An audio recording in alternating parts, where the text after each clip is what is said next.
Bonjour à tous et bienvenue dans une toute nouvelle enquête. Aujourd'hui, silence, on tourne.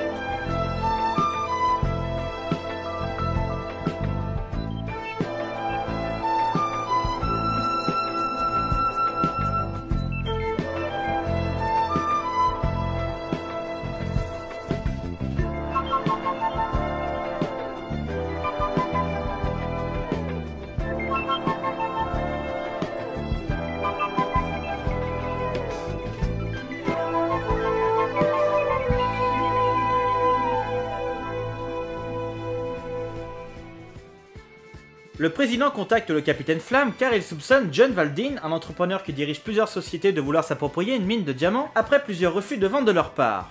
On arrive maintenant au problème de cette histoire. Dans quelques jours débute le tournage d'un film sur la planète où se trouve justement cette mine, et le producteur, c'est John Valdine. Le président pense que ce film n'est qu'une couverture pour s'emparer des diamants. Jusque là, bon, ça va. Je ne vous ai pas encore parlé de la couverture.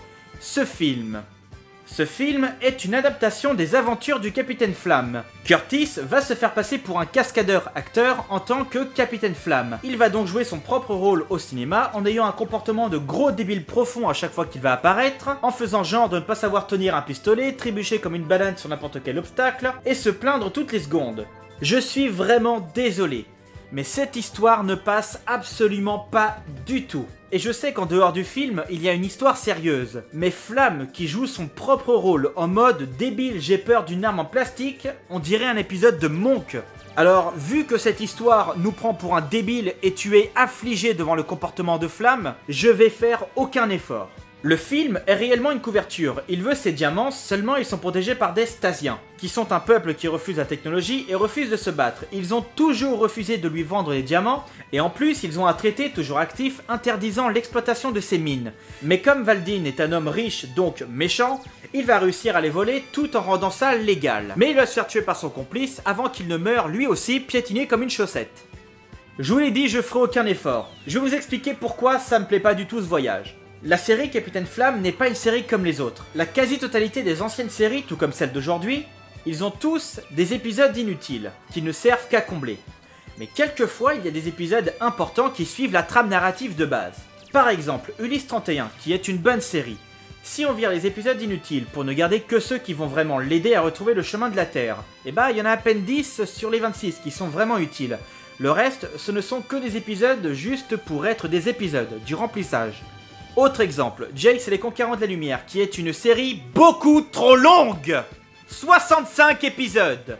Si on ne garde que ceux qui sont réellement importants, il n'en reste qu'une quinzaine. Tous les autres, on peut les oublier, ils ne sont pas du tout importants dans l'histoire principale.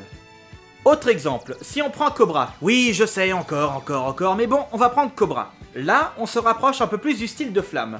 Il y a quelques histoires qui sont composées de 3, 4 ou 5 épisodes, et le reste ce n'est que du remplissage. La série Cobra est composée de plusieurs trames narratives, mais elle garde aussi des épisodes qui fonctionnent à eux tout seuls. Mais là où Cobra marche un peu mieux, c'est qu'il y a plusieurs histoires sur toute la série. Donc, moins de place pour les épisodes inutiles. Alors attention, je vous vois déjà venir. Je ne dis pas qu'une série doit tout le temps avoir une seule et unique trame narrative, sans rien faire d'autre, sans se reposer, ni rien du tout. Non, au contraire. J'aime bien quand les épisodes se suffisent à eux-mêmes, qu'il n'y en ait qu'un seul. Mais vous allez comprendre ce que je veux dire. On revient à la série Flamme. Capitaine Flamme, c'est 13 histoires différentes composées de 4 épisodes par histoire pour un total de 52 épisodes. Si tu loupes un épisode d'une des histoires, tu es perdu. Tu n'as pas tous les éléments pour comprendre ce qui s'est passé, ni pourquoi, ni comment, ni qui c'est, ni bref, non, tu es perdu. Mais le problème avec ça, c'est que quand le premier épisode d'une nouvelle histoire te vend une intrigue d'homme riche qui veut devenir encore plus riche, avec Flamme qui a un comportement de demeuré qui doit jouer son propre rôle sur ses propres aventures, qui a peur d'un pistolet en plastique, non! Si la couverture c'était de tourner un film et accessoirement sur les aventures de Flamme, vous auriez pu l'appeler pour qu'il soit consultant de son propre biopic, pour lui demander son avis pour savoir si ça s'est vraiment passé comme ça ou autre. Mais pas de lui faire jouer son propre rôle! On aurait un meilleur résultat de ce que vous nous avez vendu. Surtout que dans les voyages précédents, on remontait dans le temps. C'est sûr que là, ça baisse en qualité quand même. Alors non, je ne vais pas continuer à en parler car cette histoire, dans son contexte, c'est du n'importe quoi. Enfin, je veux dire, la série s'appelle Capitaine Flamme, mais en VO c'est Captain Futur. Futur! Et là on se retrouve dans une histoire où le mec est obligé de jouer son propre rôle au cinéma et qu'à la fin de toute cette histoire, ils vont voir son propre film au cinéma en rigolant. C'est génial, c'est rigolo. Le producteur de ce film est mort dans une cité, c'est rigolo. Non, merde! Alors je suis désolé, j'arrête ce voyage, j'en parlerai pas. Je vous ai déjà dit la fin, de toute façon, le film était réellement une couverture, il voulait des diamants pour être encore plus riche, bref, tout ça, on s'en fout. Ce voyage-là, c'est du foutage de gueule comparé à tout ce qu'il y a eu sur Capitaine Flamme. Et, accessoirement, tout ce qu'il y aurait pu y avoir à la place de cette histoire-là. C'est le pire voyage du Capitaine Flamme. Il n'y en aura pas d'autre, c'est lui le pire. Le voyage d'avant avec Kim et les prisonniers, c'est un très bon voyage. Ce que je voulais expliquer avec le voyage de Kim, c'est que justement, il y aurait pu y avoir encore mieux s'ils avaient changé un seul détail. Mais le voyage, si on laisse le détail comme il est, en l'état, est très bien, c'est pas le problème. Ce voyage-là, il n'y a absolument rien à sauver. Le comportement de Flamme te casse les couilles à chaque fois qu'il apparaît. Alors je suis vraiment désolé si c'est votre voyage préféré à vous. Encore une fois, ce n'est pas le mien, j'ai mon avis, vous avez le vôtre.